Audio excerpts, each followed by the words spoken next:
अहिल्यानगर जिल्ह्यामधील संगमनेर तालुक्यातील पिंपळणे गावामध्ये सकाळ व्यायाम ग्रुप तर्फे मॅरेथॉन स्पर्धेचे दिनांक 5 जानेवारी 2025 रोजी आयोजन केले आहे.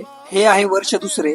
तर पहिल्या वर्षाच्या खूपच चांगल्या अशा प्रतिसादानंतर व गावातील लोकांमध्ये झालेल्या व्यायामाबद्दलच्या जागरूकतेमुळे याही वर्षी पुन्हा एकदा सकाळ व्यायाम ग्रुप तर्फे मॅरेथॉन स्पर्धेचे आयोजन करण्याचे ठरवले आहे. पहिले वर्ष खूप चांगल्या पद्धतीने नियमबद्ध व संघटितपणे पार पडले.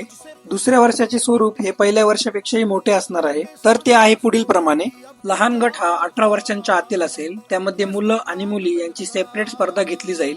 तर ही स्पर्धा 5 किलोमीटर अंतराची असेल. प्रथम बक्षीस 5,555, द्वितीय 3,333 आणि तृतीय असेल 2,222 आणि उत्तेजनार्थ 6 बक्षिसे हे 500 रुपये प्रमाणे असतील. खुला गट हा 18 वर्षांच्या वरील असेल आणि तिथेही मुलं आणि मुली यांची सेपरेट स्पर्धा होईल. स्पर्धेचा अंतर असेल 10 किलोमीटर. प्रथम बक्षीस 7,777, द्वितीय 5,555 आणि तृतीय 3,333 असेल आणि उत्तेजनार्थ 6 बक्षिसे हे 500 रुपये प्रमाणे असतील. तर मोठ्या संख्येने या स्पर्धेमध्ये सहभागी व्हा आणि खूपच नियोजित अशी या स्पर्धेची शोभा वाढवा.